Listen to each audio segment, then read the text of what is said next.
7 dekada na ang lumipas mula ng sakupin ng mga Hapon ang Pilipinas. Noon pa man, marami ng kwento-kwento tungkol sa mga ibinaon umanong ginto ng mga Hapon.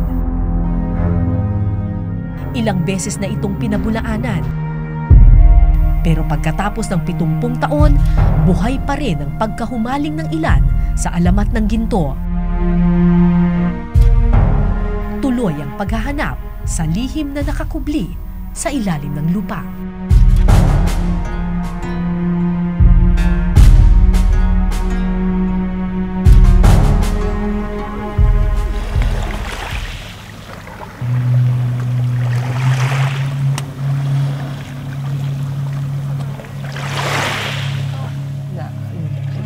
Sampung taon na ang lumipas mula nang mangyari ang isang malagim na insidente sa dalampasigan ng Dumanhog sa Cebu. Bakas sa mukha at katawan ni Felicio ang lamat ng pangyayari. Isang misteryosong piraso ng bakal daw ang kanilang nahukay noon sa dalampasigan. Doon sa may butas, perang nakita ko yung rocket launcher. Parang rocket launcher? Anong itsura niya? Gano'ng kalaki? Ganito kahaba. Ganito kahaba? Tinabi ko yung isa, kumuha ka ng malaking bato para malaman natin kung anong laman talaga. Nung lumakad na siya, may nakita akong maliit na bato. Tapos tiningnan ko yung rocket launcher.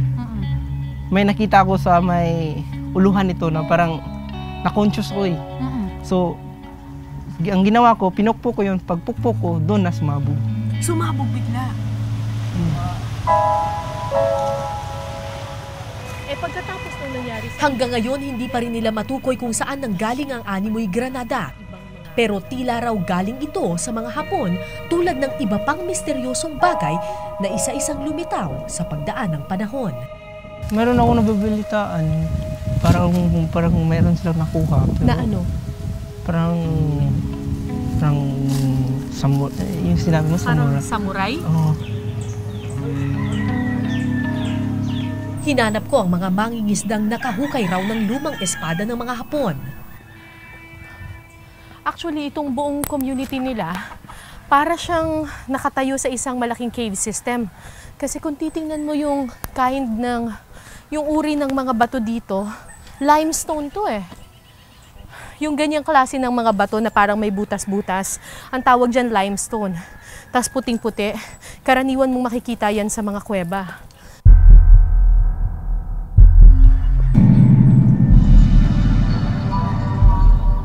Sa tuktok ng burol ko natagpuan ang magkapatid na Raymond at Joseph. Nakabaon daw sa lupa ang kalahati ng espadang ito ng kanilang makuha. Nakaano ba siya? Nakasaksak sa putik, ganon? Mura nga, nalari magkutob lapo ka rin. Hanggang dito. Tapos sinila mo ng ganon. Mataga napakta na aring kilid. Oo. Dala. Ano daw ito? Bigat ano? Ano daw ito? Anong tingin mo? Ano daw ito ang sabi mo? Lahat mo ito puluan kay kuhan mo, garang-garang man. Iglis naman yung papagpuluan. Batid kong hindi samurai ang naturang sandata. Mas mahaba at pakurba kasi ang hugis ng samurai ng mga Hapon. Pero saan kaya nanggaling ang espadang ito? Kuhan ito, Hapon na itong puluan natin kasi na ito. Kuhan mo na siya, double mo na. Double blade. Dahil kumbinsido ang mga taga rito na may iniwang kagamitan ng mga Hapon, hinanap ko ang pinakamatanda sa kanilang lugar. Ay, Nay. Ayo. 15 anyos si Lola Liling nang sakupin ng mga Hapon ng Cebu kasama na ang Dumanhog. Hanggang ngayon, bakas ang takot sa kanyang mata habang inaalala ang malagim na yugto ng kasaysayan. Dunay buhat ka nga laksot mo to mukuan po. Ako ganing ugangan ki atay nila ng Hapon. Nagkalat daw ang mga Hapon sa kanilang lugar noon. Sinuyot hindi lamang ang dalampasigan, kundi pati ang kagubatan. Tanaw man sila ang mga bangag-bangag, kaya daga man bangag. Ano po ang ginagawa ng mga Hapon doon sa gubat? Lisod po kaayo ko ano ni unsay buhat na to kay masiglikay man ito gol. Wadahan og ikay maatubangan. Dili po ka kaugmaan oy. Ang kwentong ito ni Lola Liling ang nag-udyok sa ilang treasure hunters na pasukin ang mga kuweba ng Dumanhog. May itinago nga ba ang mga Hapon sa mga butas sa lupa tulad ng nakita ng matanda? 3 taon ng treasure hunter si Benji Alpeche. Isang matandang Hapon daw ang nag-udyok sa kanya na pasukin ang larangang ito. May kasama ko na yung expert talaga, isang readers ng yung taga-reading ng Hapon dati sa Mindanao. Taga-reading? Taga-reading, parang taga-interpret lang ng yung sa sign. Kasama ang kanyang mga kaibigan, isa-isang pinapasok ni na Benji ang mga yungib ng Dumanhog. Sa isa sa mga kuweba, nahukay nila ang lumang gamit na ito. Pwede ko bang hawakan? Saan ba gawa ito? Yan ang hindi namin alam. Parang brass, no? Parang mabigat siya, no? Iba ang bigat niya sa dati at saka sa ngayon na mga netawag namin na batirol, ma'am. Oo. Iba. Dahil sa Japanese symbol na makikita sa ilalim ng pitsil, hinala ng magkakaibigan isa ito sa mga kagamitang naiwan ng mga Hapon. Ito nga nakipagbigay sa amin ng lakas loob Na ano po? para maghanap pa ng ibalaw na mas ano pa dito. Makadidikit sa amin ng mga kursigido kaming talagang mayroon dun at saka mayroon na positive thinking ba na mayroon talagang laman at saka mayroong gold na ba yung hinahanap treasure. Mayroong treasure nga hinahanap namin ba.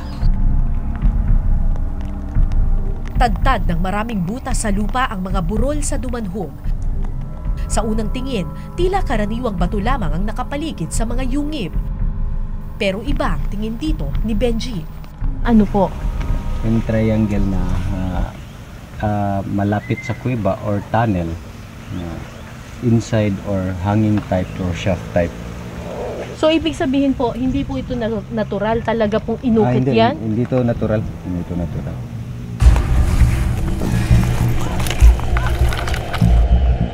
Sinundan namin ang bakas ng mga butas sa lupa at umabot kami hanggang dalampasigan.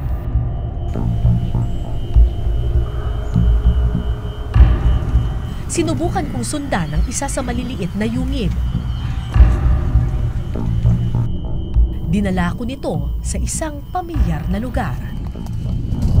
Pamilyar itong lugar na to kasi diretso na ito doon sa bahay mismo ng matanda.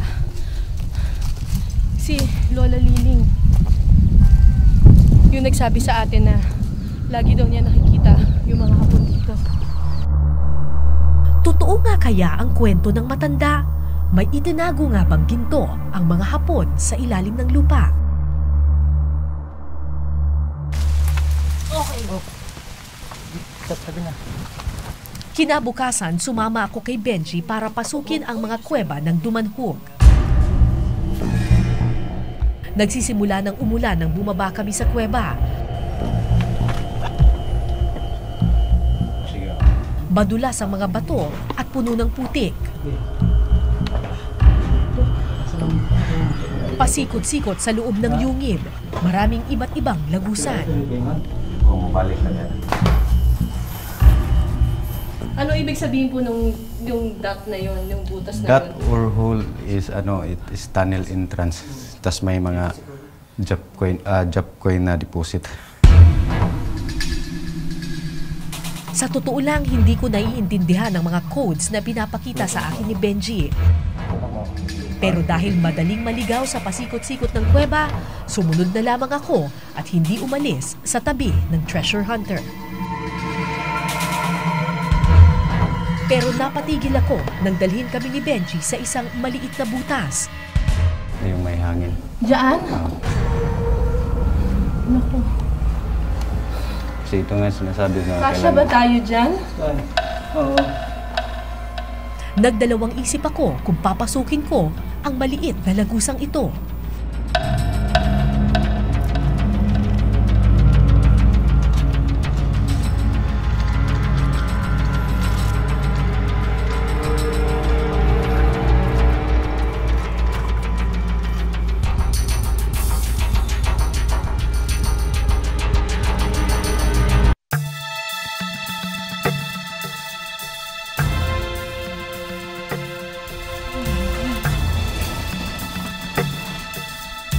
Lakas loob naming ginapang ang maliit na lagusan.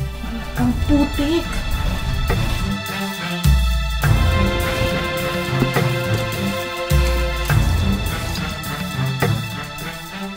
Akala ko tapos na ang kalbaryo nang makalagpas ako sa masikip na tunnel. Pero pagdating sa dulo, Oh my God! Ang lalim!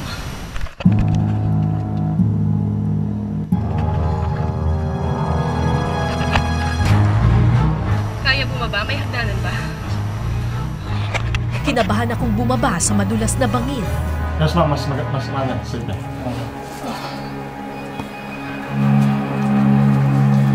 Madulas na yung sapatos ko.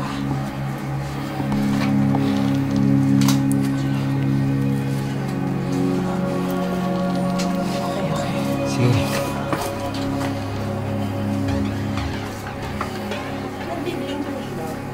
Okay, okay.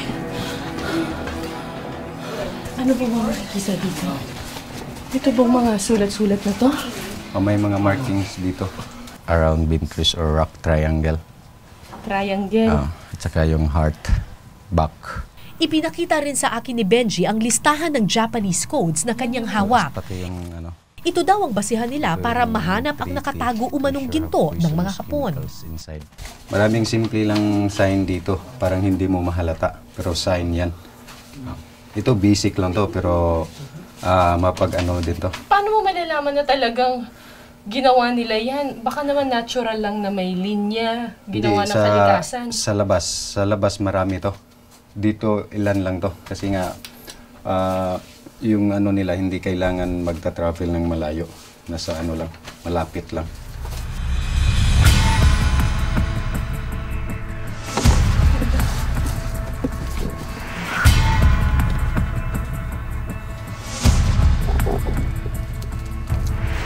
Ilang minuto pang lumipas, dinala kami ni Benji sa mas madidilim at mas masisikip na pasikot-sikot ng kuweba. Dito.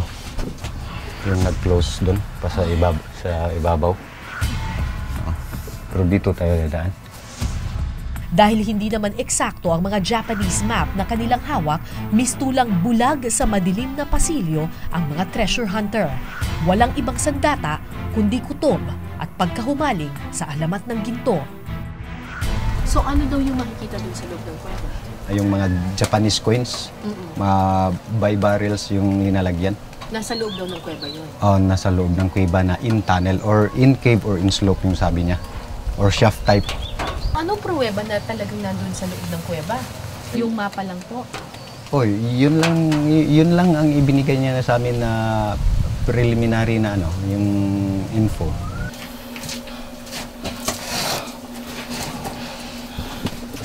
Maya-maya, tumigil si Benji para ipakita ang isang marka sa dingding. Ano to?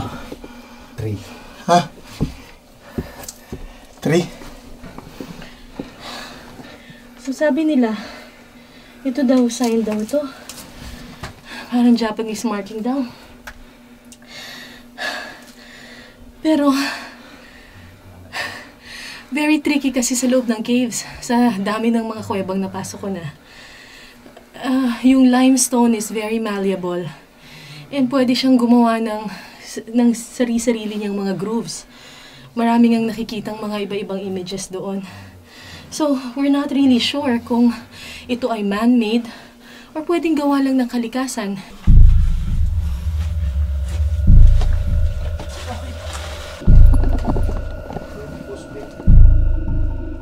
Habang tumatagal, unti-unti nang nawawala ng pag-asa ang grupo na may mahahanap pa kaming malinaw na indikasyon ng ginto.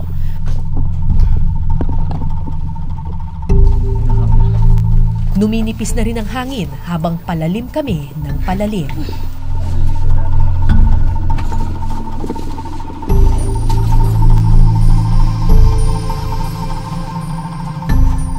Saan na tayo, kuya? Dito ma'am. Ha? Eh, kuya, mas malalim pa yan eh. Pababa. Pababa ulit?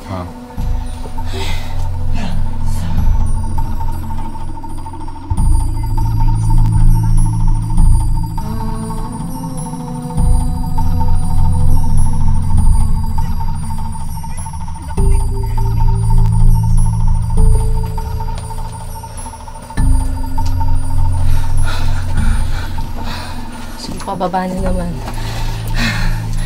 Sa totoo lang, hindi ko na alam kung saan tayo pumupunta. Kaso lang, parang no choice na tayo sumunod kasi nakapasok na tayo sa loob eh. Kailangan na lang natin mahanap yung exit. Pero desidido si Benji na magpakalalim pa sa kuweba. Kinabahan ako sa labis na pagkahumaling ng aming mga kasama. Batid kong peligro ang hatid ng bulag na paniniwala. Maya-maya, nangyari ang aking kinatatakutan. Dead end. Wala kaming malabasan. Ano po problema? Dito kami dumadaan dati. Saan po? Yung pinapasok namin. Dito? Gagapang dito? 2013. Dito? Dito po?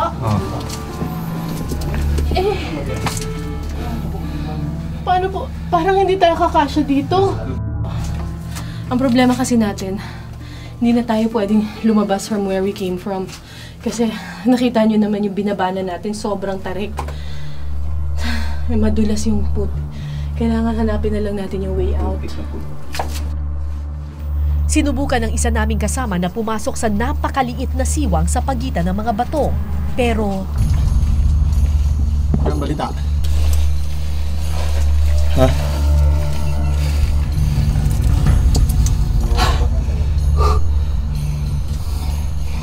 Hindi pwede.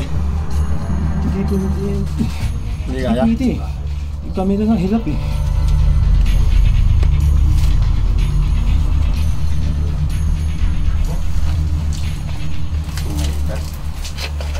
May butas ba? Kasya ba tao? Hindi kaya.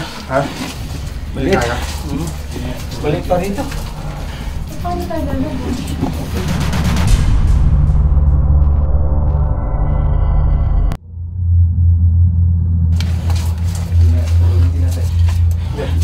May butas ba? Kasya ba tao? Hindi kaya. Ha? Hindi Balik. kaya?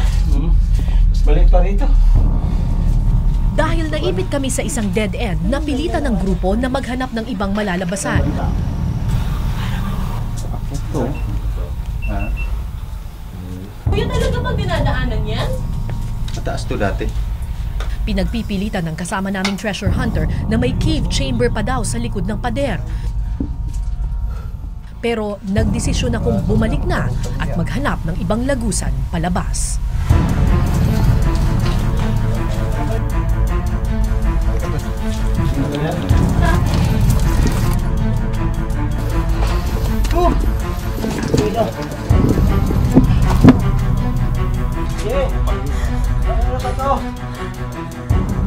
Gusto ko na lang makalabas.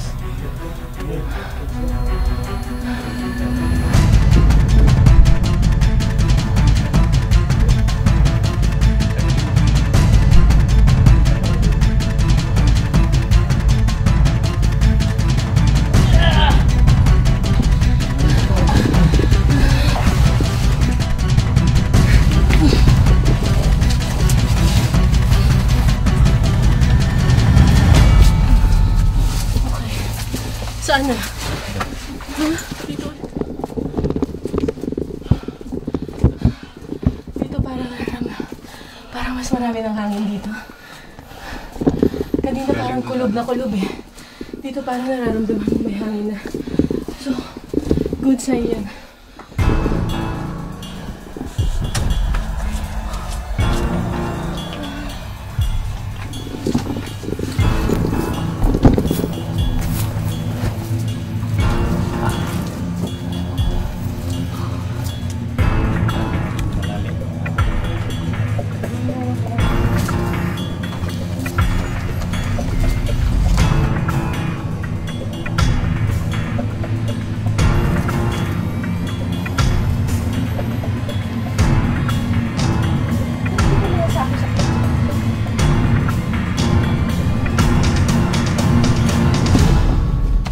Tama ang aking hinala. Ilang hakbang pa, sumilip na ang liwanag na nanggagaling sa isang butas.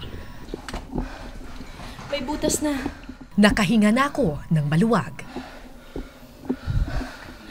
Malalim pa daw yung tunnels dun sa loob, pero ang desisyon ng grupo, lumabas na. I don't think it's safe anymore.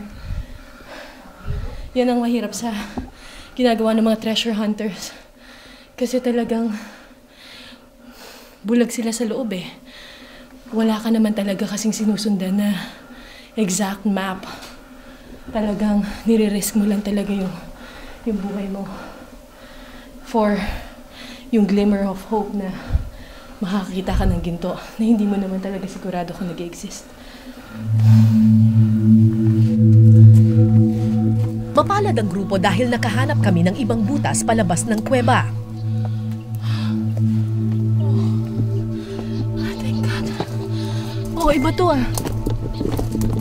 Ibang butas to. At saka, from here, matatanaw mo na yung dagat.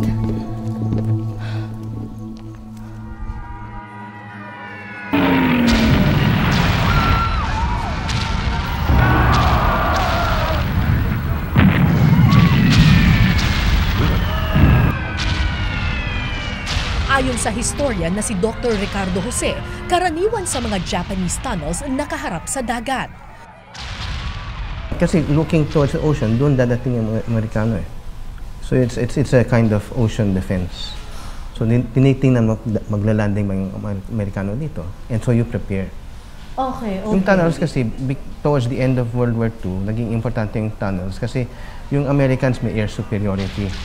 Dahil sa air superiority ng Amerikano, wala nang aeroplano yung mga Hapon, yung ginawa ng Hapon is nag-dig in sila towards underground. Ito yung naging shelter nila for mga air raids. Base sa mga sinaunang litrato at dokumento, tunay ngang nagkuta sa Cebu ang mga Hapon. Ginamit nilang taguan ng ilang kuweba at naghukay ng mga panibagong tunnel para pagkutaan. But karamihan ng tunnels ng Hapon, ginawa nila using either their own labor or Koreans or Taiwanese labor or in some cases, mga Pilipino mismo. Pero kung kunyari may cave system na existing in the area, Gagamitin nila. gagamitin nila yun? Gagamitin nila or they will expand it. Kasi yun, kailangan nila ng something that is bomb-proof. Pero kung totoong may Japanese tunnels, totoo rin kaya ang mga kwento na may iniwan silang ginto sa mga kuwebang ito? There's some, but it's not hindi yung sinasabi ng bilyon-bilyon na galing sa Southeast Asia. It's not that big. Galing China? Galing China yung iba, galing dito yung iba. And then of course, the other thing about this is na if you find artifacts kasi, artifacts mismo are not valuables by themselves. No? May nahanap kang helmet, may nahanap kang sword. Those in themselves are not valuable. Ayon kay Dr. Jose, karamihan sa mga tunnel ng Hapon, imbaka ng mga kagamitang militar at hindi taguan ng ginto. Ipinakita ko kay Dr. Jose ang litrato ng mga nahukay ng mga treasure hunters sa Dumanhog. Yeah. Ano ba ibig That sabihin means nito? middle center. It can mean China, it was made in China, or it can mean in Japanese that's pronounced Naka. Naka. So it can be shortcut for Nakagawa or something. This is not military. It's not standard military issue. So it might have been captured along the way. Yung nga, the main garrison force in 1945 was the 1st Division, which came from China. Sa pagkikresyo namin, nakita namin. Mahigit 100,000 piso na ang nagagastos ng grupo ni Benji dahil lang sa treasure hunting. At hanggang ngayon, isang lumang pitsil pa lang ng mga Hapon ang kanilang nahuhukay.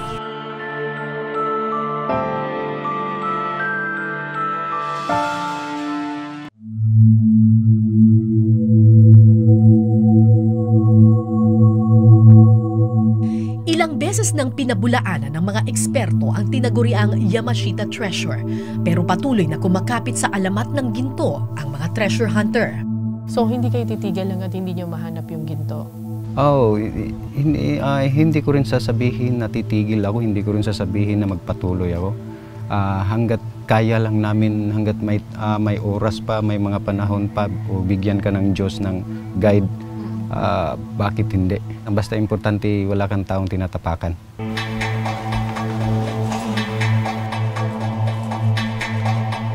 So nandun yung idea na biglang yaman. So pag nahanap mo yung treasure na ito, hindi ka na kailangan magtrabaho. But the risk is... The risk is, baka mamatay ka. Baka you invest so much money in it, tapos wala kang mahanap, wala kang makita. 7 dekada na ang lumipas mula nang sakupin ng mga Hapon ang Pilipinas. 7 dekada na rin ang alamat ng mga ibinaon umano nilang ginto. Marami nang nabigo sa paghahanap sa mailap na ginto. Pero hanggat may naniniwala, marahil hindi mamamatay ang alamat. Hanggat buhay ang panaginip ng biglang yaman, patuloy silang susugal. Patuloy silang kakapit sa pag-asang may mahuhukay na biyaya sa ilalim ng lupa. Ako po si Cara David at ito po ang Eyewitness.